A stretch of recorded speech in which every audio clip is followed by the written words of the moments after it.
So we are prepping this room for a new tenant. So as you can see, we've got the tape up everywhere. Okay. When painting a room, it's extremely important to make sure that you put up the tape first. Prepping is the most important thing when prepping a room. Look at this view out of the backyard from this room. Isn't that gorgeous? Yeah, so this room will be ready by hopefully the end of the month.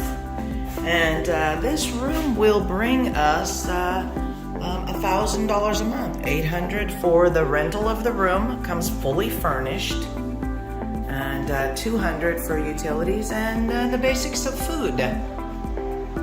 So as you can see, you want to go up and down and then from side to side to make sure that you hit all of the spaces and places. And don't forget, you don't want to leave strokes.